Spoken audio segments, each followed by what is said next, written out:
नमस्कार साथियों, स्वागत है आप सभी का अंकित इंस्पायर्स इंडिया पर। मैं हूं अंकित अवस्थी और चर्चा जापान की। 80 साल बाद जापान द्वितीय विश्व युद्ध समाप्त होने के बाद पहली बार लगभग 4000 करोड़ की लागत से अपने लिए खुफिया एजेंसी का विकास करने जा रहा है। दुनिया भर की तमाम खुफिया एजेंसीज में अमेरिका सीआईए, इजराइल की मोसाद, भारत की R&AW, MI6 ब्रिटेन से एफएसबी एंड आईएसआई, इन सब के नाम आप लोगों ने अक्सर सुने होंगे। और इनको जब जब सुना होगा जब कोई आपने ऐसी फिल्म जिसके अंदर स्पाई नेटवर्क दिखाया गया हो। आप अक्सर जब भी कोई हॉलीवुड या बॉलीवुड की ऐसी फिल्म देखें जब दो देशों के बीच रार का काम हो रहा हो तो जासूसी का योगदान सबसे ऊपर देखा जाता है। लेकिन आफ्टर ऑल जापान 80 साल तक जासूस रखा ही क्यों नहीं, यह एक बड़ा सवाल है। आज के सेशन में इसका आंसर करेंगे, लेकिन उससे बड़ी बात 80 साल बाद अब जासूसी के लिए तैयार क्यों हुआ, यह भी तो आंसर करना है। क्या कारण है कि तकाइची इस समय पर इस थॉट के साथ आगे बढ़ रही हैं कि मुझे अपनी खुफिया एजेंसी चाहिए भाई, और इस काम के लिए बकायदा $407 मिलियन का बजट निकाल दिया गया है। जापान पहली बार अपने लिए सेंट्रलाइज्ड इंटेलिजेंस एजेंसी बना रहा है। इसीलिए हेडलाइन बनती है डेकेड्स ऑफ साइलेंस, ऐसा शांति का दशकों भरा सफर, और उसके बाद अचानक जापान निकल कर आता है कि हम अपनी खुफिया एजेंसी बना रहे हैं। तो आफ्टर ऑल क्या कारण है कि जापान को अपनी खुफिया एजेंसी बनाने के लिए तैयार होना पड़ा? और तो और, अगर ये लोग जापान वाले एजेंसी बना ले गए तो द्वितीय विश्व युद्ध के प्रणेता कहे जा सकने वाले जापान के साथ थोड़े दिन पहले आपने वेपन्स की बातें सुनी थी, अब इंटेलिजेंस की बातें सुन रहे हैं। क्या जापान ने पूरी तरह अपना रीस्टार्ट बटन दबा दिया है? यह बात इसलिए जरूरी है साथियों डिस्कस होना, क्योंकि कहीं ना कहीं जब आप प्रथम विश्व युद्ध के बाद द्वितीय विश्व युद्ध की चर्चा सुनते हैं तो कहते हैं कि जो वर्साई की संधि हुई थी ना, ट्रीटी ऑफ वर्साई, जिसमें जर्मनी को बड़ा ह्यूमिलिएट किया गया था फर्स्ट विश्व युद्ध के बाद में, उसके बाद द्वितीय विश्व युद्ध का पौधा उसी बीज उसी जगह लग चुका था, ट्रीटी ऑफ वर्साई में लग चुका था। बोले ऐसा क्यों?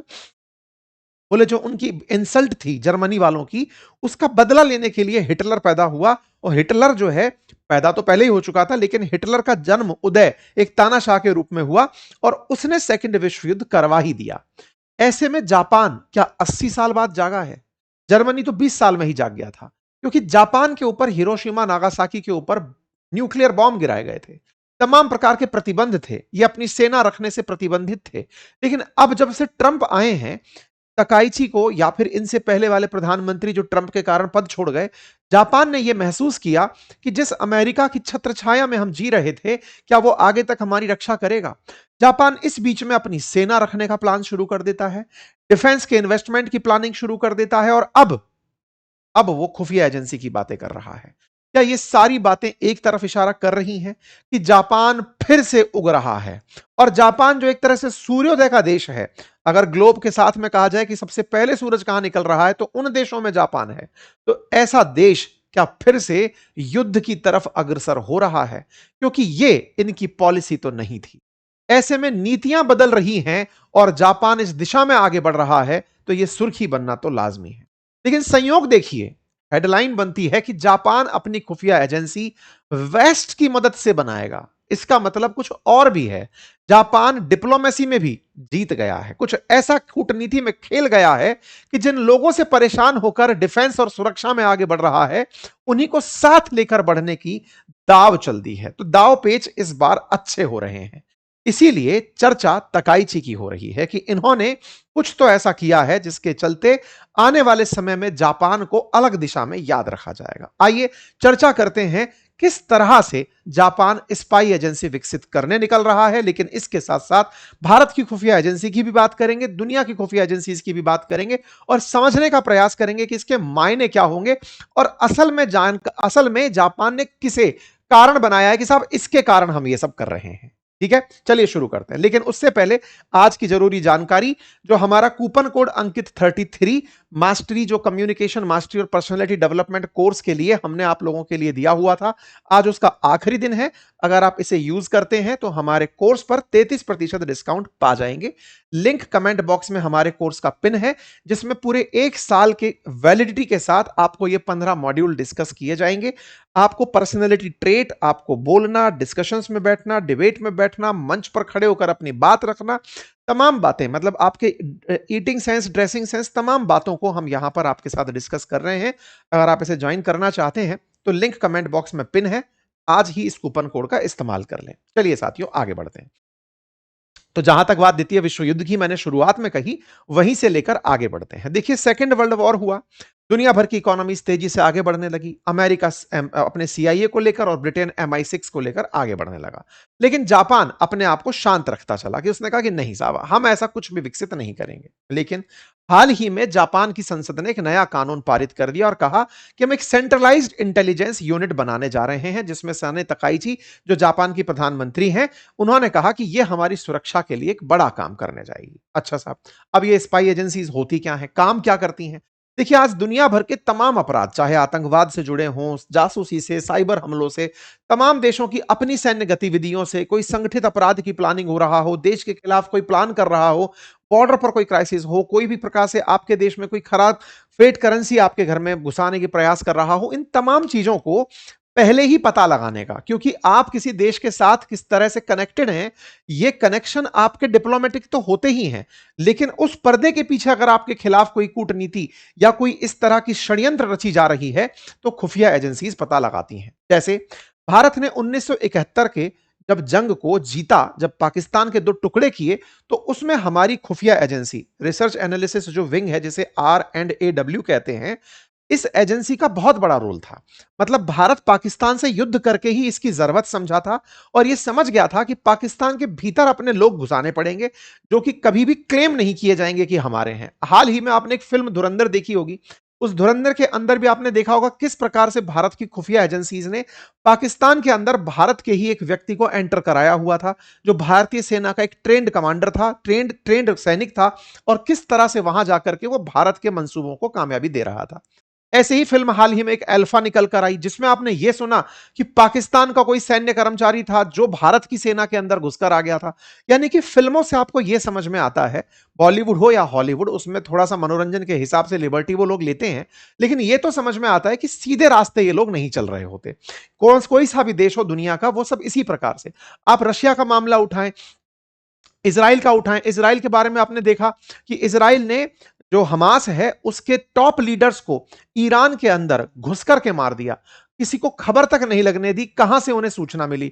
या फिर अयतुल्लाह अल खमनेई, उनको जासूसी के माध्यम से तो निशाना बनाया था कि वो घर कितने बजे होंगे, कब पहुंचेंगे, उनको निशाना बना के मार दिया। कई बड़े वैज्ञानिकों को इस तरह से निशाना बनाया। ये सब काम खुफिया एजेंसी कर रही होती है। इन खुफिया एजेंसी के दम पर ही आज कोई देश अपने आप को शक्तिशाली प्रूव करवा पाता है। अदरवाइज इजराइल जैसे देश की इतनी वैल्यू नहीं होती जो आज आप सुनते हैं। उसके जितने भी मिलिट्री इवेंट्स हैं, जिस तरह की वो घटनाएं अंजाम देता है, वो वहीं से तो स्थापित करता है कि उसकी मोसाद बहुत पावरफुल है। यही बात रशिया के बारे में कही जाती है।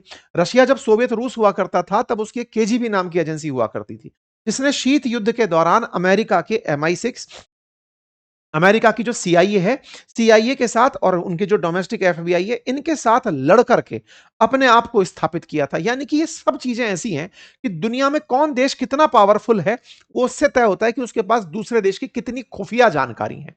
आप ऐसे समझिए, आज कई बार राजनीति में आप एक लाइन बोलते हुए सुनते हैं, राहुल गांधी जी अक्सर प्रधानमंत्री मोदी पर एक तंज कसते हुए पाए जाते थे कि आपका नाम एप्स्टाइन फाइल में है।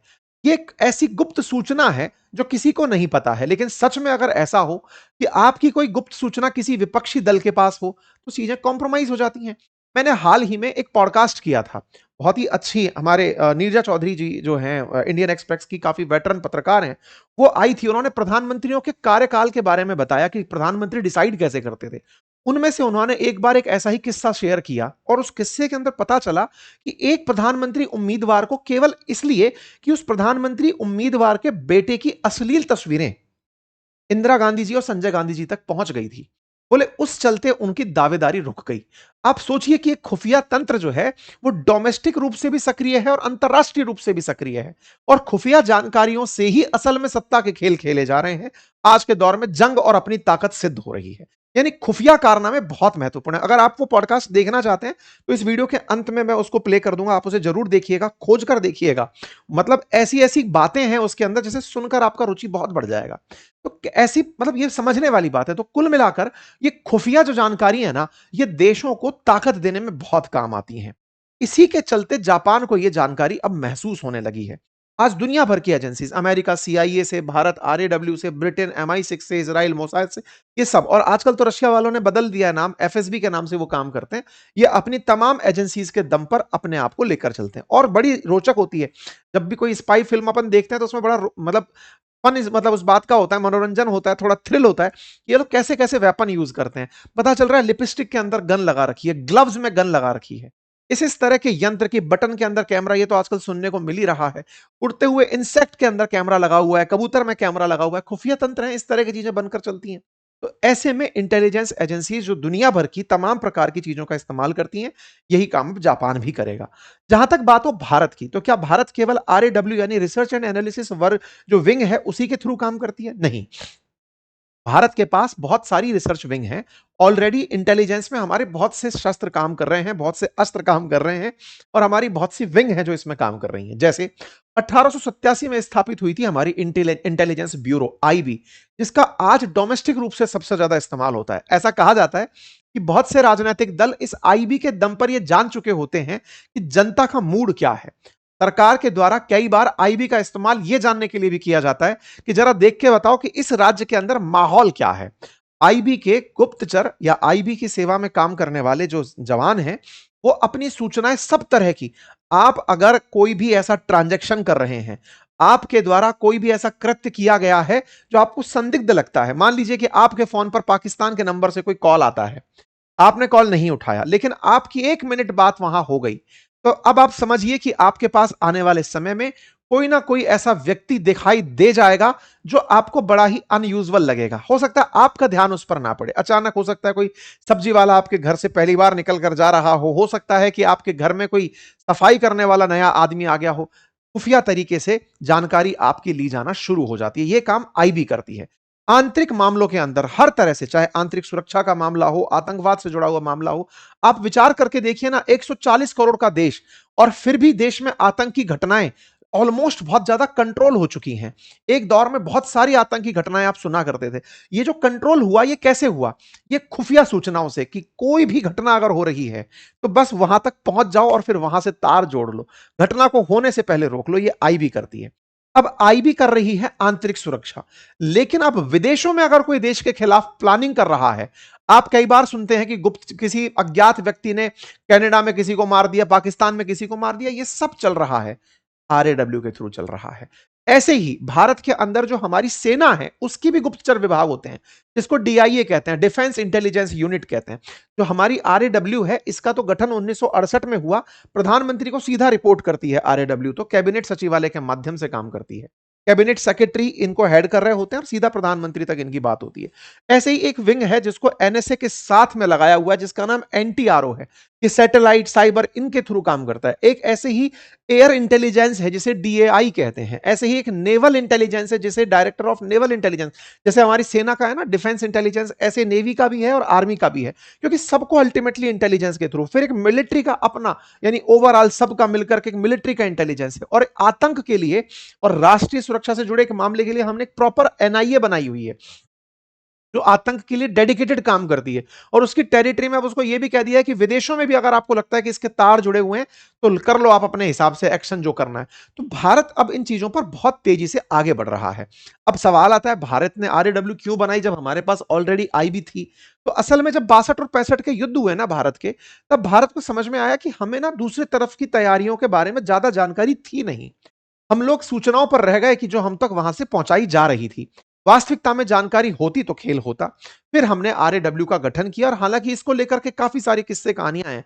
कहते हैं कि एक बार प्रधानमंत्री भारत के जो थे, उस समय के प्रधानमंत्री ने पाकिस्तानी प्रधानमंत्री को यह तक बता दिया कि आपके देश में हमारे कौन कौन से, या हमको पता है कि आपके पास में कि हुटा करके जो जगह वहां पर आप लोग न्यूक्लियर बॉम्ब बना रहे हैं, पाकिस्तान वाले खुफिया तरीके से इस काम को कर रहे थे। बहुत सारे ऐसे किस्से हैं, कभी और सुना करके फुर्सत में बताएंगे इसको। खुफिया एजेंसीज के ऊपर बहुत सी कहानियां हैं और सुनने में बड़ी रोचक हैं। अब हम आ जाते हैं टू द पॉइंट जापान के ऊपर। जापान की कहानी क्या है? तो जो जापान जो है ना, उसने 1945 तक जब युद्ध के अंदर वो हार गया, पूरी तरह से सारी शांति हो गई कि भाई अब हमारे ऊपर परमाणु बम गिर गया, अब हम कुछ नहीं करेंगे, तो 1947 में अपना उन्होंने एक संविधान लागू किया, उसमें एक आर्टिकल 9 डाला और उस आर्टिकल 9 के अंदर उन्होंने अपने बात को सिंपल कहा और कहा कि अब हम लोग पैसिफिस्ट पॉलिसी अपनाएंगे, यानी शांति की नीति अपनाएंगे। अब हम किसी पर हमला नहीं करेंगे और हमला नहीं करेंगे तो हमें जानकारी की जरूरत ही नहीं है, और हमारी सुरक्षा अमेरिका से हम लेते रहेंगे। मतलब हम पर कोई हमला कर दे तो बचेंगे कैसे? बोले अमेरिका से हम सुरक्षा लेते रहेंगे। ये वो संधि की तस्वीरें हैं जिस समय पर अमेरिका के साथ ये संधि करके कहते हैं कि सर अब हम शांतिवादी हो गए, अब हम नहीं करेंगे कुछ भी काम। तो इतनी अंदर इनके अंदर इतनी सिद्धता कहां से आई? ये गौतम बुद्ध से प्रेरित कहां से हो गए? तो हुआ ये कि इनके यहां ना पहले एक खुफिया एजेंसी हुआ करती थी जो टोक्यो की स्पेशल हायर पुलिस यानी कि TOKKO हुआ करती थी। ये जो टोको नाम की इनकी गुप्त पुलिस थी ना, इसने धीरे धीरे पहले ही विश्व युद्ध के दौर में पहले ही इतना आतंक मचा दिया था कि कोई भी राजनीतिक विरोधी हो, कोई पत्रकार हो, कोई छात्र हो, कोई आम नागरिक अगर सरकार के विरोध में हो, उनको गिरफ्तार करना, उनके ऊपर आक्रामक नीतियों को अपनाना, तमाम प्रकार से प्रताड़ित करने का काम करा करते थे। तो आम जनता में पहले ही खुफिया एजेंसी, जैसे मान लीजिए कल को आई भी ऐसे करने लगे, जैसे आज राजनीतिक दलों के अंदर ईडी का नाम है, ईडी और सीबीआई आजकल नाम ही इसलिए लिए जाते हैं कि अगर सरकार के खिलाफ आपने कुछ बोला तो आपको 2 दिन बाद ही ईडी के दर्शन हो सकते हैं। तो इस प्रकार की जो बातें अब नैरेटिव में आप सुन चुके हैं, लेकिन कल को अगर आपको आईबी के बारे में भी यही सब सुनने को मिले, खुफिया एजेंसीज के बारे में भी यही सुनने को मिले, तो आपको एक घृणा होने लगेगी और उस व्यवस्था को बदलने की मांग करने लगेंगे। जैसे वर्तमान सरकार ने सीबीआई का यूज कम किया है, इनकम टैक्स का कम यूज किया है, ईडी का ज्यादा यूज किया, क्योंकि पुरानी सरकारें सीबीआई के कारण बदनाम थी। तो जनता को राहत दी गई कि सुनो सीबीआई नहीं होगी, ईडी होगी, कोई नया नया नाम देकर के आपके साथ साझा कर दिया गया। हालांकि ईडी बनी पहले ही थी, लेकिन फिर भी यूज उसका इस बार ताकत के साथ कर दिया गया। तो कुल मिलाकर हुआ ये तमाम जो व्यवस्थाएं हैं ना, इन व्यवस्थाओं को जापान की जनता पहले से जानती थी और मानती थी कि ये शोषणकारी हैं। तो जापान की जनता ने खुद कहा कि हमें खुफिया एजेंसी चाहिए ही नहीं। तो जापान फिर अपने आप की सुरक्षा कैसे करता था? अमेरिका की मदद से। उन्होंने गठबंधन कर रखा था कि साहब आप अपने सैनिकों को जापान में रखो, आपको जगह मिल जाएगी, पैसा चाहिए पैसा ले लो, हम डेवलपमेंट में आगे बढ़ेंगे, हम काम नहीं करेंगे। फिर इसी बीच में उन्होंने एक बार cabinet intelligence and research office नाम से व्यवस्था करी, लेकिन उसको कोई बहुत ज्यादा कानूनी अधिकार नहीं दिए। उसका काम सिर्फ इतना ही था कि आप अपने देश की जो इंटर डिपार्टमेंटल जानकारी है वो अमेरिका के साथ साझा कर सकते हो। कोई बात नहीं। तो अब इतने दिन से ये चले आ रहे थे, तो अब अचानक क्यों? तो आपको अचानक टिप्स पे तो बहुत सारे आंसर याद आ जाएंगे। सर नॉर्थ कोरिया परेशान कर सकता है, चाइना परेशान कर सकता है, साउथ कोरिया परेशान कर सकता है, सर जापान को रशिया परेशान कर सकता है, अमेरिका परेशान। भाई दुनिया की अगर थर्ड लार्जेस्ट इकोनॉमी हो तो परेशान करने के लिए तो कोई ना कोई खड़ा ही होगा। लेकिन आज की सबसे बड़ी प्रमुख जरूरत क्यों है? अचानक जापान ने अपना रुख कैसे बदल लिया? इसके पीछे के सबसे तात्कालिक कारणों में डोनाल्ड ट्रंप का आना है। क्योंकि ट्रंप ने जापान को, जैसे कुछ दिनों पहले नाटो के नाम पर यूरोप को धमकी दे दी, ऐसे ही जापान को इस सुरक्षा समझौते के नाम पर धमकियां दे दी गई। उन्हें यह कहा गया कि तुम हमारी सुरक्षा में जी रहे हो, आप अगर अपने देश से इतने ट्रिलियन डॉलर या इतने बिलियन डॉलर अमेरिका में निवेश नहीं करोगे तो हमें सोचना पड़ेगा आपकी सुरक्षा के बारे में। मतलब अब सुरक्षा के नाम पर अमेरिका ने जापान के साथ बार्गेनिंग कर ली। अगर यह स्थिति रही तो कल को नॉर्थ कोरिया कोई बैलिस्टिक मिसाइल जापान पर दागे तो अमेरिका वहां खड़ा होकर के पहले जापान से कहेगा कि इतना पैसा दो तब तो बचाएंगे, अदरवाइज नहीं बचाएंगे। पहले ऐसा अमेरिका नहीं हुआ करता था। लेकिन जो वर्तमान रूप अमेरिका का निकला है, इस वर्तमान रूप से ही सारी की सारे सवाल खड़े हो रहे हैं। लेकिन इसके पीछे एक और कारण भी जिम्मेदार मिला, और वो क्या? आप सबने कुछ समय पूर्व जब रशिया यूक्रेन युद्ध सुना होगा, उस समय एक जानकारी मिली होगी कि रूस की खुफिया एजेंसीज को भी, या रूस के, अच्छा देखिए ऐसे समझिए, आज भारत के जिन देशों के अंदर डिप्लोमेटिक रिलेशंस हैं, जिन देशों में हमारे एम्बेसडर्स बैठते हैं या हाई कमिश्नर्स बैठते हैं, उनकी एक टेबल हमारी हर जगह डिप्लोमेट्स जहां हैं वहां पर एक हमारी गुप्तचर एजेंसी की टेबल भी होती है। लेकिन उसे किसी ना किसी टेक्निकल असिस्टेंट के नाम से बिठाया जाता है, और ये ओपन सीक्रेट है। मतलब ये ऐसा सीक्रेट है कि जो उन दूसरे देशों को भी पता है कि अच्छा इनके यहां पर एक टेक्निकल आदमी इनकी खुफिया एजेंसी से आया हुआ है, लेकिन वो डेटा एनालिस्ट के नाम से बिठाया हुआ है। वो खुफिया एजेंसी असल में जो आंखों के सामने चीजें चल रही हैं एटलीस्ट वो तो देखे। जब भी आप किसी दूसरे देश के आदमी को भारत में आते समय वीजा मांगने की स्थिति में देखते हैं, तो कई जब संदिग्ध वीजा जानकारी होती हैं, जैसे अगर मान लीजिए मैंने किसी विदेश में जाने का आवेदन किया, मैंने उस देश की एम्बेसी से परमिशन मांगी, सर कितने दिन में आ जाएंगे? मैं सेम डे जाके सेम डे वापस आ जाऊंगा। वो वीजा उठा और उठ करके दूसरी जगह चला गया गुप्तचर एजेंसी के पास। चेक करो इस आदमी का प्रोफाइल साफ तो है। ऐसे ही तमाम प्रकार की जब यात्राएं होती हैं, तो विदेशी नागरिक जब आ रहे होते हैं, तो उस एम्बेसी के अंदर इन लोगों को बिठा के रखा जाता है।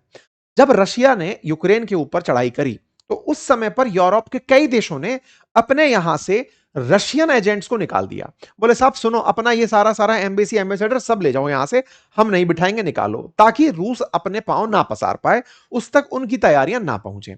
लेकिन रूस इस पूरे जंग में अपने लिए अल्टरनेट तलाश रहा था, और अल्टरनेट तलाशने में जापान उसको अपनी खुफिया एजेंसीज के लिए एक सेफ पनाह की जगह मिला। अब इसकी क्या कहानी है?